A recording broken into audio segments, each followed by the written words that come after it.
গোলের দায় থেকে মুক্ত করবার জন্য প্রত্যেকটি খেলোয়াড় উজ্জীবিত।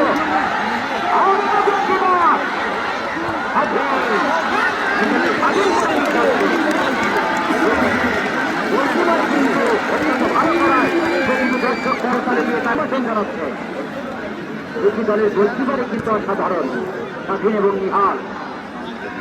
এই স্বাধীন কিন্তু অত্যন্ত ভালো আসছে, ফিডব্যাক দিল, তাতে কিন্তু কোনো সন্দেহ নেই। আবারও গোপাল মানব কাফিরের দায়িত্বরত অসাধারণ খেলে থাকেন। সত্যি প্রশংসার দাবিদার। প্রত্যেকটি বল নিজের অনুকূলে একটা প্রচেষ্টায় না দেখে প্রতিটি সহযোগী খেলোয়াড়কে দিয়ে খেলছেন।